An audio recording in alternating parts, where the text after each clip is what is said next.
بالله من الشيطان الرجيم وذكر الله الله يعلم ما تصنعون سبحان ربك رب العزة عما يصفون وسلام على المرسلين والحمد لله اللهم صل على سيدنا محمد وعلى آل سيدنا محمد وبارك وسلم اللهم صل على سيدنا محمد وعلى آل سيدنا محمد وبارك وسلم اللهم صل على سيدنا محمد وعلى آل سيدنا محمد وبارك وسلم شاء الله محدث دهلي رحمة الله عليه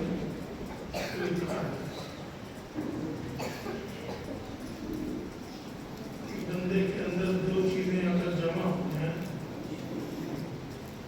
ایک اشتغال بالحدیث، علم حدیث سے مشغولیت، جہاں یہ لفظ بولا جاتا ہے تو عام طور پہ الاشتغال بالاسانید الحدیث وإجازتها، یعنی کوئی بندہ مشہور ہو حدیث کے سند سے اور حدیث کے رجال میں لگا ہو اور تھوڑا بہت اس کی زندگی میں سلوک ہو، تو زمانے کے بڑے بڑے اولیاء سے اللہ تعالیٰ کے یہاں قائم ہو جائے۔ شاہ صاحب کے اندر یہ دونوں چیزیں موجود تھیں۔ شاہ صاحب میں علم حدیث سے محبت تھی اور اشتغال کامل تھا، اور شاہ صاحب کے اندر سلوک، بیعت اور بہت سے سلسلوں میں ان کو کمال تھا، اور اللہ کا خود تھا اور صاحب مقامات تقریبات الہیت۔ شاہ صاحب نے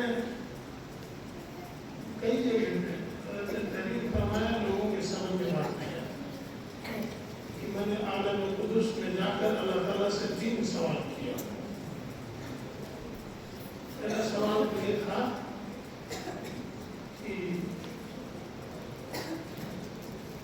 حضرت علی بن ابی طالب رضی اللہ تعالیٰ عنہ کے مقام کو حضرت علی رضی اللہ تعالیٰ عنہ پر بلند کر دیا جائے، اس واسطے کہ وہ رشتے میں بھائی بھی ہیں اور دادا بھی ہیں۔ اللہ تعالیٰ سے عالم قدس میں جا کر دوسرا سوال کیا کہ میں دنیا میں بلا سبب کے روزی چاہتا ہوں۔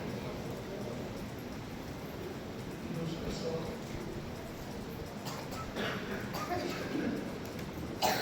اچھا،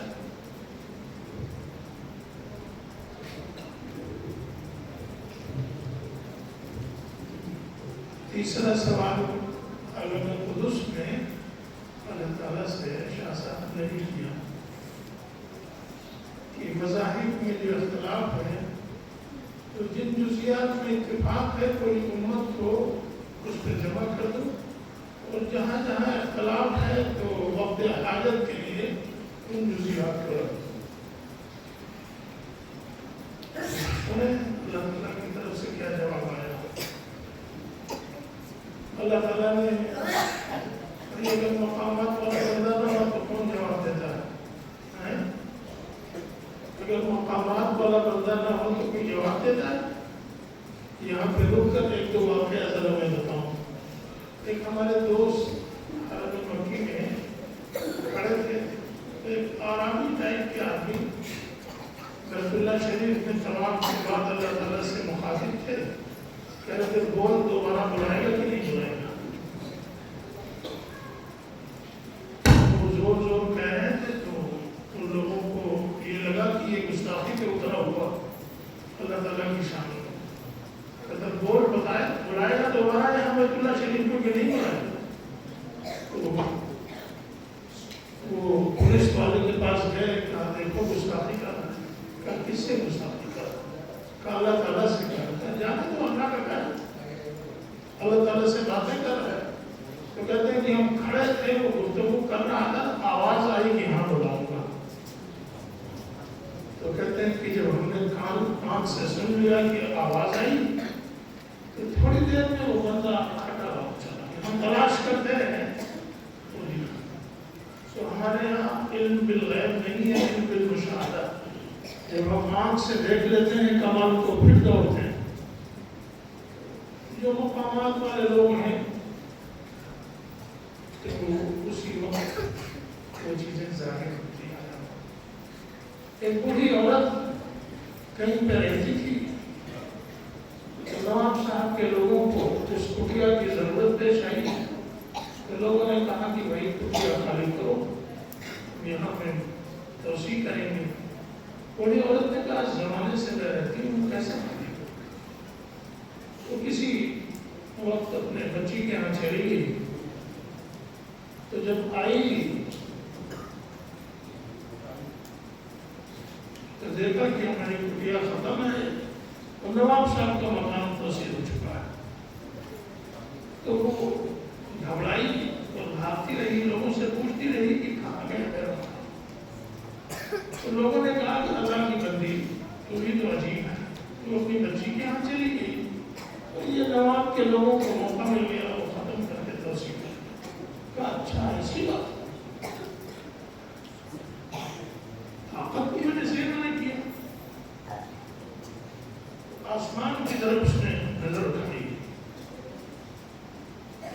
معلوم یہ ہوا کہ عورت بھی صاحب مقامات میں سے کہا یا اللہ میں نہیں تھی تو تھا۔ 3 مرتبہ صدا لگائی، پورا حال زمین پہ آ گیا۔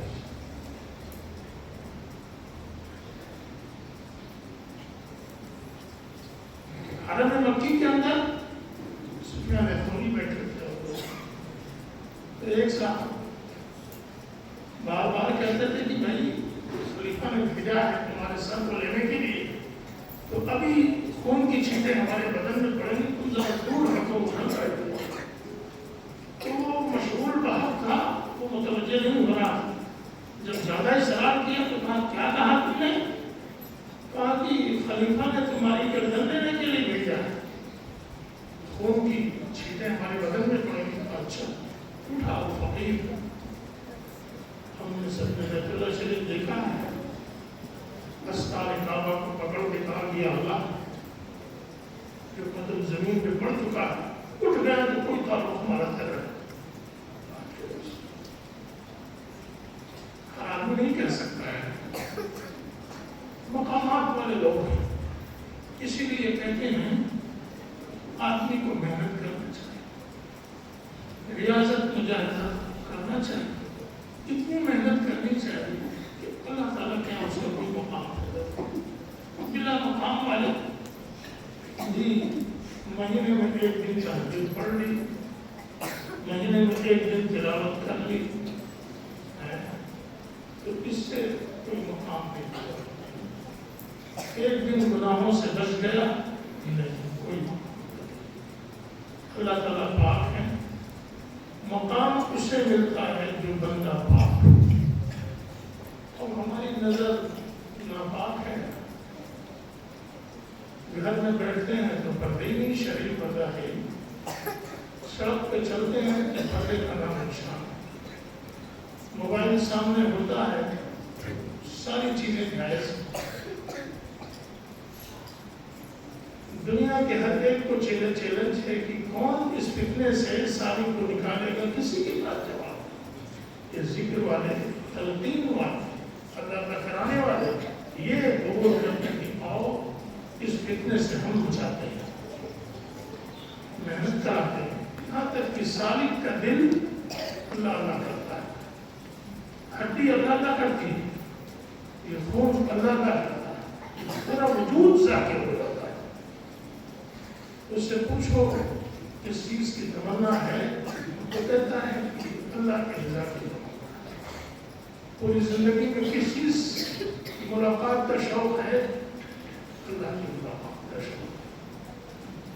تو سالکین پر محنت ہوتی ہے، تو اللہ پاک ہے، تو اسی طرح بندہ جب پاک ہوگا تب وہ بدرائی کے بعد سفید ہو جاتے ہیں۔ گناہ ہے، گندگیاں ہیں، نفس ہے،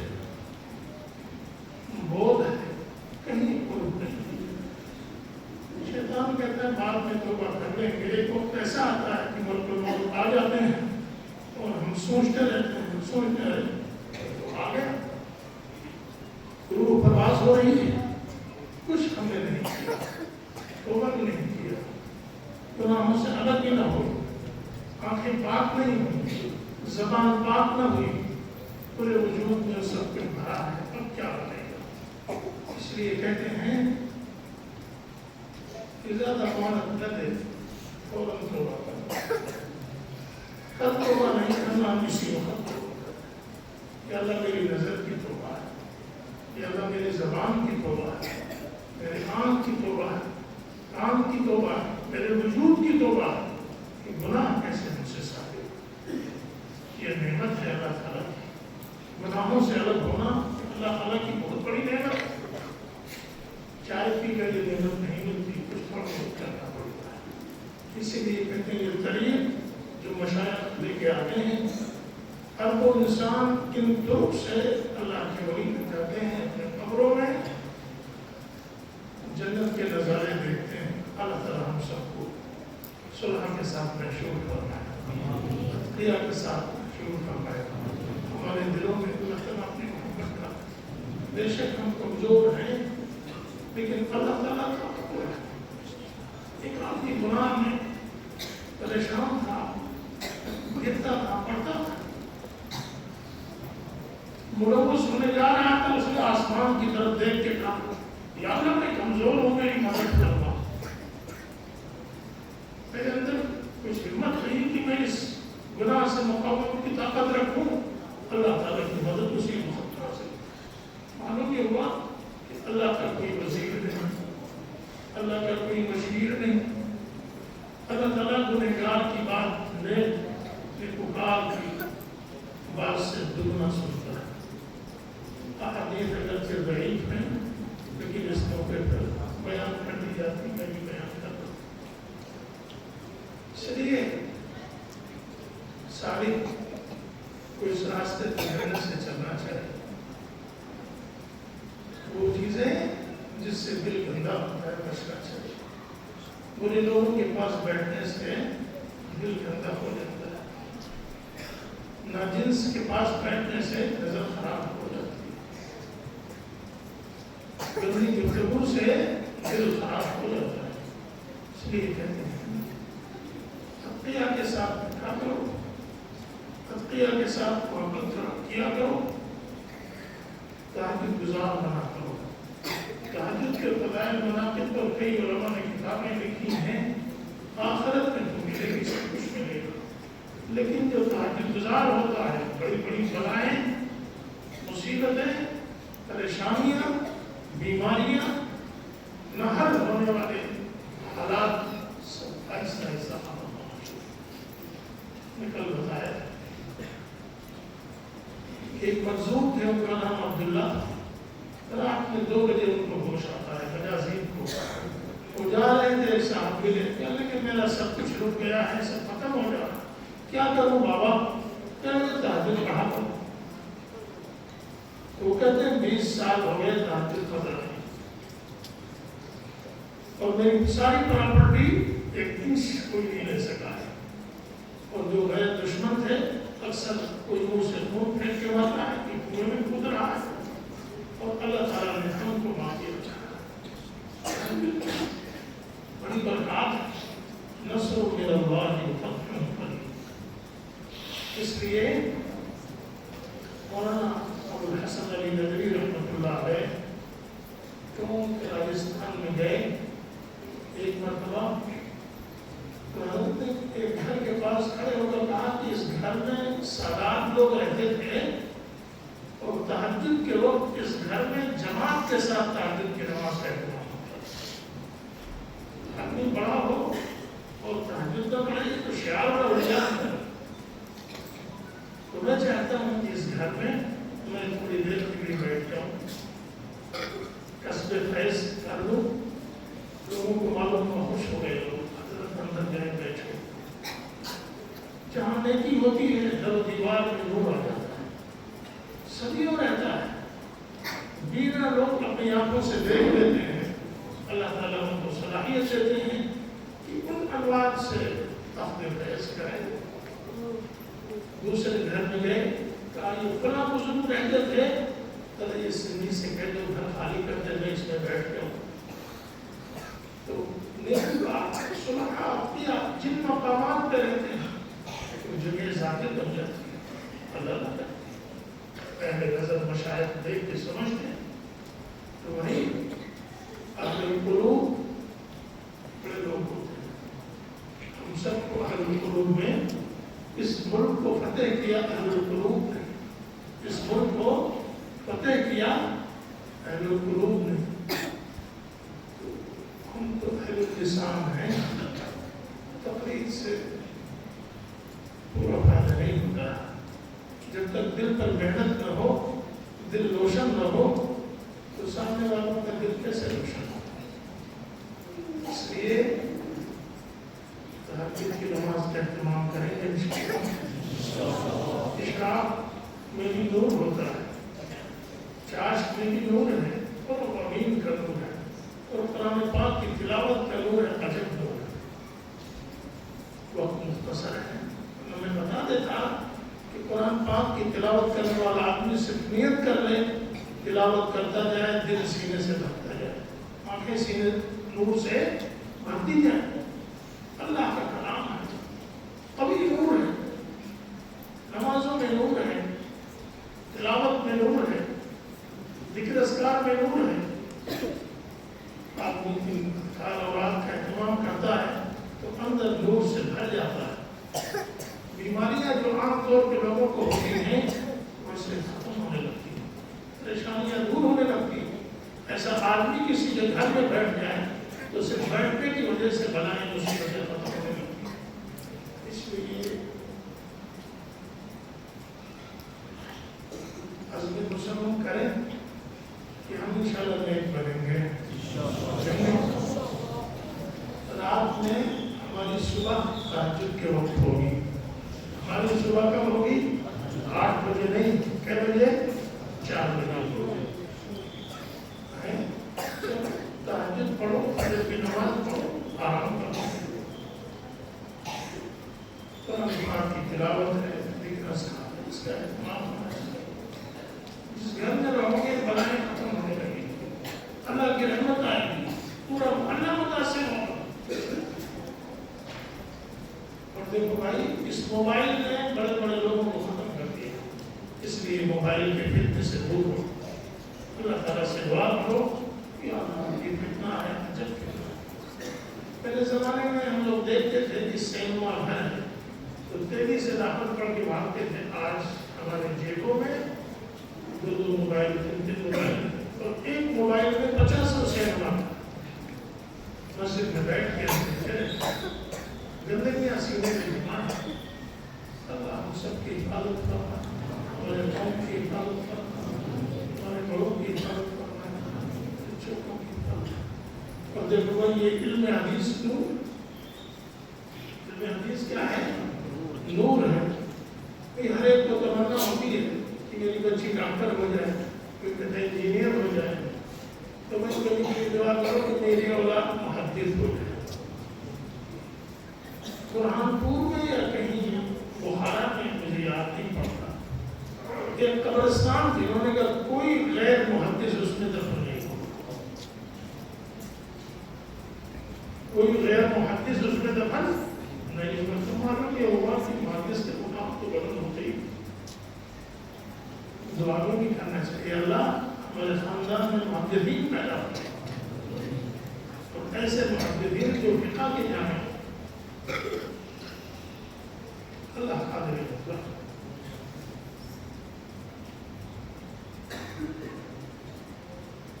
ہم نے عرب میں حدیث شریف نہیں پڑھی ہے, ہم نے دارالعلوم دیوبند میں حدیث شریف پڑھی, اور دارالعلوم دیوبند میں حدیث شریف پڑھ کر کے تھوڑی دنوں کے بعد ہم مکہ مکرمہ چلے گئے.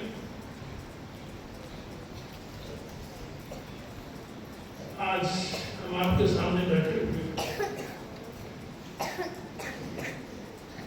130 جلدوں میں عربی میں اور حدیث میں کام اللہ تعالیٰ نے لیا. کتنی؟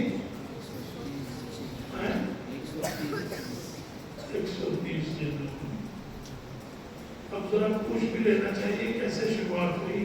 طواف کر رہا تھا میں، تو طواف میں جب داخل ہوا تو میں نے اللہ تعالیٰ سے دعا کیا کہ اللہ ابھی تو میں مارکیٹ میں تھا اور کتاب دکھ رہی تھی المتقی صاحب کی منزل العمار کی 18 جلد کتنی، یا اللہ انہوں نے 18 جلدوں میں کام کیا تو ہمیں بھی توفیق دے دیجیے، ہم بھی کام کریں. ہم طواف کر رہے تھے، اردو میں طواف کر رہے تھے اور اردو زبان میں دعا کر رہے تھے. معلوم یہ ہوا کہ طواف کی دعائیں مستجاب ہو. حرم پاک میں کئی جگہ 6-7 جگہ جو مستجاب ہیں، تو اس میں کیا ہے طواف کرتے کرتے دعا کرنا، یا اللہ انہوں نے 18 جلدوں میں کام کیا ہے، ہمیں بھی توفیق دینی تھی. تو میں آپ کے سامنے بیٹھا ہوں 130 جلدیں ابھی تک کے میرے طلب سے. اور یہ بھی بتاؤں مجھے کوئی عربی عربی نہیں آتی، کیا مجھے عربی عربی نہیں آتی زیادہ، اتنا نہیں بول پاتا، لیکن ضرورت کے وقت سب کچھ شروع ہو جاتا ہے. ایسی بات نہیں ہے. عرب علماء نے کسی مسئلے پر استدراک کیا تو میں نے جو جواب لکھا وہ استدراک وہ عربی میں کیا. تو اگر وہ استدراک کو جمع کیا جائے کم سے کم 2 جلد بچے. ایک مصری عالم ہے، انہوں نے بہت سے لوگوں پر لکھا ہے، تو ان کو شوق ہوا میرے اوپر، وہ لکھتے اس آدمی کے اوپر جو زیادہ مشہور، تو ہماری بڑی بڑی کتابیں مارکیٹ میں تو انہوں نے تقریباً 150 صفحے کا استدراک کیا. لوگوں نے کہا جواب لکھیں، میں نے کہا تفسیر میں لگا ہوں، کیا جواب لکھیں. میں نے کہا جتنی تفسیر مکمل ہو جائے گی تو انشاءاللہ لکھ دوں گا. مثال کہتے ہیں تو ہم نے تخصص بھی نہیں کیا ہے اور کوئی زیادہ عربی نہیں آتی، لیکن ایک چیز ہے برکات مشائخ کی برکتیں، اپنے بڑوں کی دعائیں ہیں. ان دعاؤں کی وجہ سے یہ سب چیزیں آ رہی ہیں. اس لیے بھائی اپنے بڑوں کی قدر کرنی ہے، اپنے بڑوں سے دعائیں لینی ہے. ایک سلوی صاحب تھے، ہمارے دوست تھے، کل رات میں جتنا کام کر لیتے ہو، انہوں نے کہا کہ یہ 100 حدیثوں کی تفریش کر لیتا ہوں. مجھے بھی یقین نہیں آ رہا. میں نے کہا کل لے آؤں گا. تو میں نے جو لکھا یونیورسٹی میں لکھتے ہیں، میں نے کہا دیکھ لو آپ کیسے لکھتے ہو. میں نے کہا میں وضو کر کے عشاء کے بعد بیٹھ جاتا ہوں، دعا کر کے بیٹھتا ہوں، ایصال ثواب اپنے بزرگوں کے نام کی کر لیتا ہوں، اس کے بعد بیٹھتا ہوں کام کرنے کے لیے اور لکھتا رہتا ہوں. اگر وضو ہو گیا فوراً وضو کر کے پھر 2 رکعت پڑھتا ہوں، پھر دعا کرتا ہوں، پھر بیٹھتا ہوں. میں نے کہا 4 اشراق کی نماز پڑھ کے پھر آرام کرتا ہوں. حیرت 3-4 حدیثوں کی تفریقی کو کر سکتے ہیں، حیرت میں. اس لیے اپنے بڑوں سے تعلق، اپنے بڑوں سے محبت. فضائل ابن عیاض کہتے ہیں اپنے بڑوں یعنی بزرگوں کے ذکر سے تنزل الرحمن، رحمتیں اترتی. میں ابھی بڑوں کا تذکرہ کروں کیفیت بدل جائے گی. تو سچی بات یہ ہے آج لوگوں پر خدا، لوگوں پر طعن، لوگوں کی غیبتیں اور تبصرہ ہمارے علماء کا عام وتیرہ بن چکا ہے. اس لیے یہ سب چیزیں ایسی ہیں جن سے احتراز کرنا چاہیے. وقت کی برکت ختم ہو جاتی ہے، ترقی میں کمی آنے لگتی ہے. اللہ تعالیٰ سے دعا ہے کہ اللہ تعالیٰ ہم کو دنیا میں بھی سعادت عطا فرمائے اور آخرت میں بھی سعادت عطا فرمائے، شروع اور قرب کی منازل آسان فرمائے.